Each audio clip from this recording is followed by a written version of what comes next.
welcome back to my channel guys, no. So hindi tayo makapalipad sa Ranggola kasi palagi na lang umuulan sa amin dito guys. So update na lang tayo guys sa Ranggola natin na.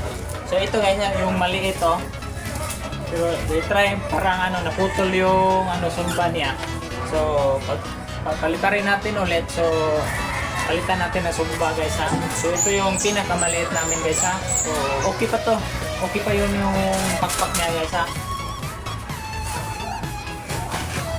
Yung ito naman oh, lapit na yung camera.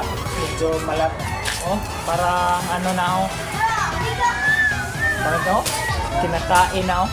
Parang hindi na pwede ito guys ha. Pag pinalipat, siguradong mabali yan.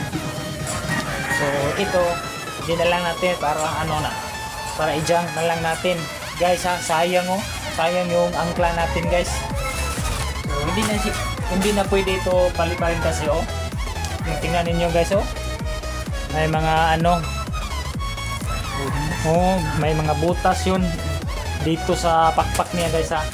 So hindi na to pwede guys oh, sayang, malaki naman. Ito guys, medyo okay pa to guys ha. So pwede naman natin to paliparin ulit. Oh, pwede naman natin ibenta. Kung sinong gustong bumili dito,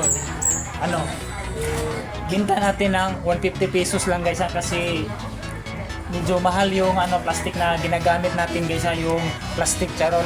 So medyo mahal yung meter niya.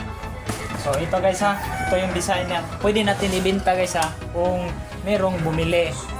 Pag wala, siyempre ma-stock natin, di ba?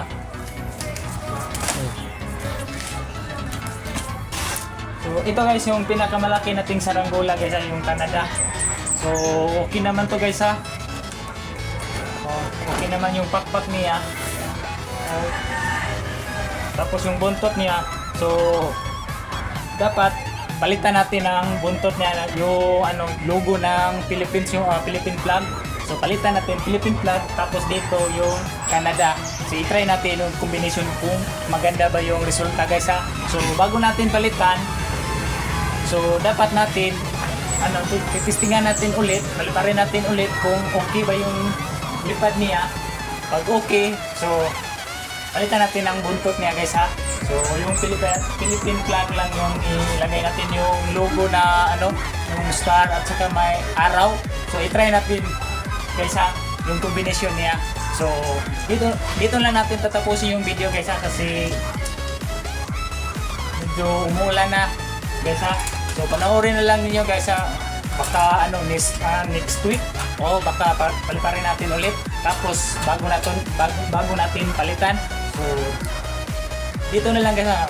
So huwag kalimutan nyo mag-like at mag-subscribe sa aking channel at i-click ninyo ang notification para updated kayo sa bago nating video. So malapit namang summer guys, so abangan na natin guys. Thank you and God bless.